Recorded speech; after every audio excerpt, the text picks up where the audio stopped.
نحمده ونصلي على رسوله الكريم اما بعد فاعوذ بالله من الشيطان الرجيم بسم الله الرحمن الرحيم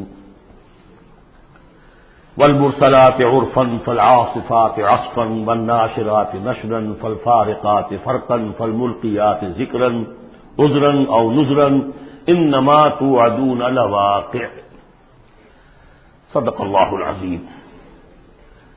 یہ بات میں آپ کو بتا چکا ہوں کہ سورہ مزمل کے بعد سے مسلسل آپ کو اب آخر تک یہ نمایاں طور پر صورتیں جو ہیں جوڑوں کی شکل میں ملیں گی۔ منفرد مزاج کی کوئی صورت اب نہیں ہے، یا تین تین کے کوئی علیحدہ سے گروپ۔ البتہ یہ ضرور ہے کہ دو دو جوڑے مل کر بسا اوقات چار صورتوں کا ایک کانسٹیلیشن، ایک خاص جو ہے ترکیب وجود میں آتی ہے، وہ میں جیسا جیسا ہوگا آپ کو بتاتا جاؤں گا۔ سورۃ المرسلات یہ جو 29ویں پارے کی آخری صورت ہے، اور سورہ عما یتساءلون جو 30ویں پارے کی پہلی صورت ہے، یہ آپس میں جوڑے کی شکل میں ہے۔ اس کی 50 آیتیں ہیں، اس کی 40 آیتیں ہیں۔ اس کی 50 میں سے 40 آیتیں پہلے رکوع میں ہیں، 10 دوسرے رکوع میں ہیں۔ اس کی 40 میں سے 30 پہلے رکوع میں ہیں، 10 دوسرے رکوع میں ہیں۔ تو یہ ترتیب وغیرہ بہت اس کے اندر ملازمت ہے۔ دونوں کا مضمون کھلم کھلا قیامت، اور یہ پورا گروپ جو چلا آ رہا ہے، یہ تو سورہ قاف سے لے کر اور آخر تک جو مکی صورتیں آئیں گی، انذار قیامت ان سب کا موضوع ہے۔ یہ تیسری صورت ہے کہ جو اس سٹائل سے شروع ہو رہی ہے، والصافات صفا فالزاجرات زجرا فالملقیات ذکرا۔ یہ سورہ صافات 23ویں پارے میں آئی تھی، پھر سورہ زاریات آئی، وہ بھی اسی انداز میں۔ اب یہ تیسری صورت ہے والمرسلات۔ سورہ صافات کی قسموں کے بارے میں بالکل یقین کے ساتھ معلوم ہے کہ وہاں مراد فرشتے ہیں۔ سورہ زاریات کے بارے میں اجماع ہے کہ وہاں ہوائیں مراد ہیں۔ یہ صورت اس اعتبار سے مشکل ہے کہ اس کی ابتدائی قسموں کے بارے میں مختلف آراء ہیں، ہوائیں بھی اور فرشتے بھی۔ والمرسلات عرفا، پہلی تین کے بارے میں تو یوں سمجھیے کہ سمجھا جاتا ہے کہ یقیناً یہ ہواؤں کا معاملہ ہے۔ وہ ہوائیں کہ جو چلائی جاتی ہیں بڑی آہستگی کے ساتھ، عمدہ طریقے سے، جب سب شروع میں چلتی ہے تو آہستگی کے ساتھ، اور مرسلات چلانے والا اللہ ہے ان کا، بھیجی ہوئی ہیں ہوائیں، یہ بھیجی ہوئی ہوائیں۔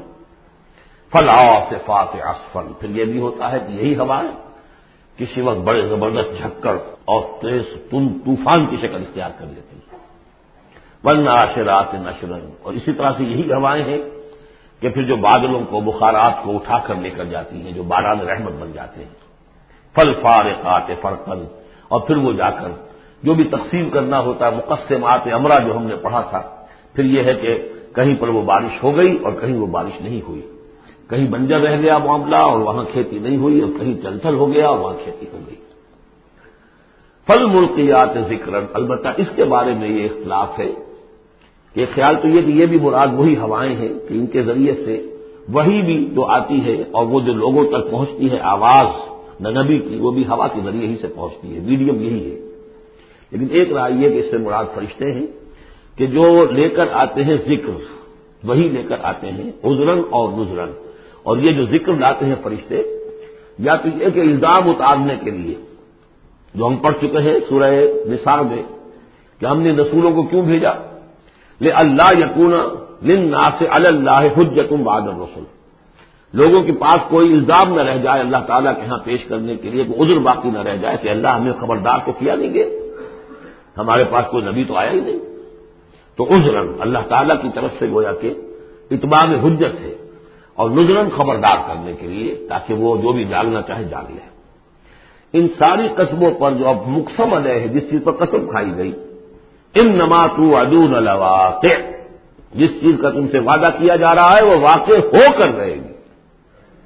یہی سورہ زاریات میں تھی، لیکن سورہ صافات اس گروپ سے متعلق تھی کہ جو توحید جس کا مرکزی مضمون ہے، تو مقسم علیہ تھا ان الہکم لواحد، تو یہ فرق ہے۔ اب اس کے بعد قیامت کا نقشہ کھینچا جا رہا ہے۔ فَإِذَا النُّجُومُ طُمِسَتْ، جب ستارے مٹا دیے جائیں گے۔ وَإِذَا السَّمَاءُ فُرِجَتْ، جب آسمان میں شگاف پڑ جائیں گے، جھونکے بن جائیں گے۔ اب یہ سب چیزیں جو ہیں ہمارے لیے، یہ در حقیقت کہیں کہیں کوئی بات جدید جو ہماری معلومات ہیں اس کے اعتبار سے کچھ ذرا زیادہ اس کا مفہوم نکھر کر سامنے آ جائے گا، باقی یہ کہ ابھی تک یہ چیزیں جو متشابہات میں شامل ہیں۔ وَإِذَا الْجِبَالُ نُصِفَتْ، جبکہ یہ پہاڑ چلائے جائیں گے، اڑا دیے جائیں گے ریت بن کر اور یہ تحریر ہو جائیں گے۔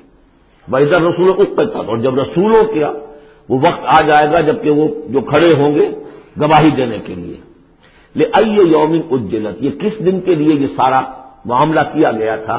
لِيَوْمِ الْفَصْلِ، فیصلے کے دن کے لیے رسولوں کو بھی بھیجا گیا، رسولوں کا پھر وہاں پر پیش ہونا، پروزیکیوشن وٹنسز کی حیثیت سے اپنی اپنی قوموں کے خلاف گواہی دینا کہ اللہ ہم نے تیرا دین ان تک پہنچا دیا تھا، اب یہ جواب دے۔ یہ سب جو تھا یہ مؤخر کیا جا رہا تھا، کس دن کے لیے؟ لِأَيِّ يَوْمٍ أُجِّلَتْ لِيَوْمِ الْفَصْلِ، فیصلے کے دن کے لیے۔ وَمَا أَدْرَاكَ مَا يَوْمُ الْفَصْلِ، اور کیا تم سمجھتے ہو یوم الفصل کیا ہے؟ وَيْلٌ يَوْمَئِذٍ لِّلْمُكَذِّبِينَ، بس اسی میں وہ سب کچھ کہہ دیا گیا، ہلاکت ہے، تباہی ہے، بربادی ہے اس دن جھٹلانے والوں کی۔ اور ویل کے بارے میں آپ کو بتا چکا ہوں کہ جہنم کی ایک وادی بھی ہے جس کا نام ویل ہے، جس سے خود جہنم پناہ مانگتی ہے۔ الم نہلک الاولین، کیا ہم نے پہلوں کو ہلاک نہیں کیا؟ ثم نتبعہم الآخرین، پھر ہم نے ان کے پیچھے دوسروں کو، پچھلوں کو لگا دیا۔ اب اس میں یہ بھی مراد ہے ایک نسل آتی ہے ختم ہوتی ہے، دوسری نسل آتی ہے ختم ہوتی ہے، تیسری نسل آتی ہے ختم ہوتی ہے، اور ایک یہ بھی کہ قوم نوح جو ہے ہلاک کی گئی تو قوم عاد کو اٹھایا، پھر وہ ہلاک کی گئی تو پھر قوم ثمود کو اٹھایا۔ کذالک نفعل بالمجرمین، اسی طرح ہم کرتے رہے ہیں مجرموں کے ساتھ۔ ویل یومئذ للمکذبین، یہ ترجیحی آیت ہے اس سورت کی، اس میں یہ بار بار تکرار کے ساتھ آئے گا، غالباً 8 مرتبہ ہے۔ الم نخلقکم من ماء مہین، سوچو لوگوں کہ ہم نے تمہیں نہیں بنایا اس حقیر پانی سے جسے کہا گیا کہ لم یکن شیئا مذکورا سورہ دہر میں، جو قابل ذکر شے بھی نہیں ہے۔ فجعلناہ فی قرار مکین، پھر ہم نے اس کو رکھ دیا اس نطفے کو ایک بڑے مضبوط قلعے کے اندر، قرار جمے ہوئے، جو وال آف یوٹرس ہے رحم مادر کی ماں، وہ بڑی مضبوط ہوتی ہے کہ جو دیوار ہے۔ فجعلناہ فی قرار مکین الی قدر معلوم، ایک وقت معین تک کے لیے، ایک اندازے کا کہ جو پہلے سے معلوم ہے، طے شدہ ہے۔ فقدرنا، تو ہم یہ سب کچھ کر سکے، یا ہم نے وہ اندازہ مقرر کیا۔ فنعم القادرون، کہ کیا ہی اچھے ہیں ہم قدرت رکھنے والے، اور کیا ہی اچھے ہیں ہم اندازہ مقرر کرنے والے۔ ویل یومئذ للمکذبین، ہلاکت و تباہی اور بربادی ہے اس دن جھٹلانے والوں کے لیے۔ الم نجعل الارض کفاتا، کیا ہم نے زمین کو نہیں بنا دیا سمیٹ لینے والی؟ احیاء و امواتا، مردوں کو بھی زندوں کو بھی، زندوں کو بھی سمیٹا ہوا اس نے، زندوں کو پال رہی ہے، خوراک دے رہی ہے، اپنے اندر سے ان کے لیے جو ہے غذا بنا کر لا رہی ہے، اور مردوں کو بھی سمیٹ لیتی ہے اور انہیں تحلیل کر کے اپنے اندر جذب کر لیتی ہے۔ یہ زمین جو ہے کیسی بنائی ہم نے؟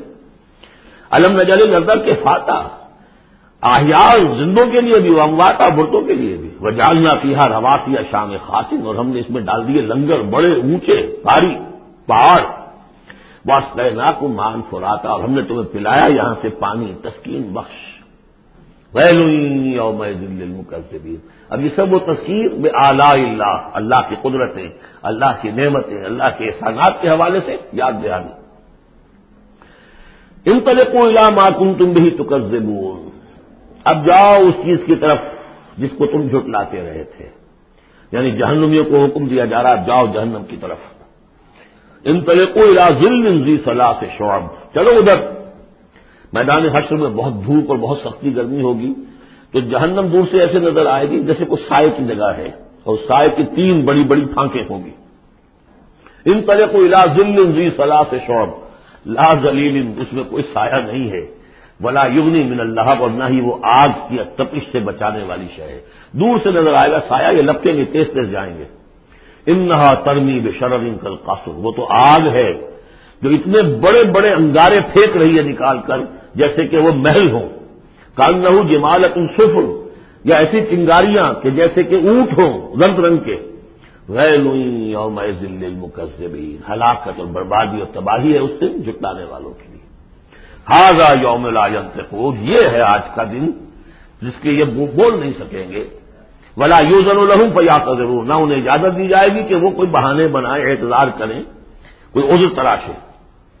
ویل یومئذ للمکذبین، ہلاکت اور بربادی ہے اس دن جھٹلانے والوں کے لیے۔ ھذا یوم الفصل، یہ ہے فیصلے کا دن، جمعناکم والاولین، ہم نے جمع کر دیا تمہیں بھی اور پہلوں کو بھی۔ فَإِن كَانَ لَكُمْ كَيْدٌ فَكِيدُونِ، اب اگر تمہارے پاس کوئی چال ہے، کوئی حربہ ہے میرے مقابلے میں تو لاؤ، پیش کرو، کیا چال ہے تمہاری؟ وَيْلٌ يَوْمَئِذٍ لِّلْمُكَذِّبِينَ۔ اب دوسرے رکوع کی 10 آیتوں میں پھر اب جو ہے وہ اس کا جو ریورس سائڈ دکھایا جا رہا ہے اہل ایمان کے لیے پہلے، اور پھر دوبارہ آئے گا کفار کی طرف۔ ان المتقین فی ظلال وعیون، یقیناً جو متقی بندے ہمارے ہیں وہ ہوں گے سائے میں اور چشموں میں، وفواکہ مما یشتہون، اور ایسے پھلوں کے اندر جو انہیں پسند ہوں گے، جن کو کھانے کو ان کی طبیعت چاہے گی۔ کلوا واشربوا ہنیئا، اور ہم کہہ دیں گے کھاؤ پیو مزے سے، رچتا پچتا، بما کنتم تعملون، جو عمل تم کرتے رہے تھے اس کے انعام کے طور پر۔ انا کذالک نجزی المحسنین، اسی طرح ہم بدلہ لیا کرتے ہیں اپنے محسن بندوں کو۔ ویل یومئذ للمکذبین، ہلاکت و بربادی ہے اس دن جھٹلانے والوں کے لیے۔ پھر وہ سغل مڑ گیا انہی کی طرف، کلوا وتمتعوا، اے کافرو اے مشرکو، اب دنیا میں خطاب ہو رہا ہے، کھا لو پی لو قلیلا، تھوڑی سی دیر کے لیے، ابھی تمہیں دنیا کی زندگی جب تک ہے مہلت سے کھاؤ پیو عیش کرو۔ کلوا وتمتعوا قلیلا انکم مجرمون، یقیناً تم مجرم ہو۔ ویل یومئذ للمکذبین، وہ دن آنے والا ہے جس دن تمہارے لیے سوائے ویل کے اور کچھ نہیں ہوگا۔ وَإِذَا قِيلَ لَهُمُ ارْكَعُوا لَا يَرْكَعُونَ، جب ان سے کہا جاتا ہے جھکو تو جھکتے نہیں ہیں، رکوع نہیں کرتے۔ ویل یومئذ للمکذبین فَبِأَيِّ حَدِيثٍ بَعْدَهُ يُؤْمِنُونَ، تو اب اس قرآن کے بعد اور کس چیز پر یہ ایمان لائیں گے؟ اگر اب بھی آنکھیں نہیں کھلی تو کب کھلیں گی؟ بارک اللہ لی ولکم فی القرآن العظیم ونفعنی وإیاکم بالآیات والذکر الحکیم۔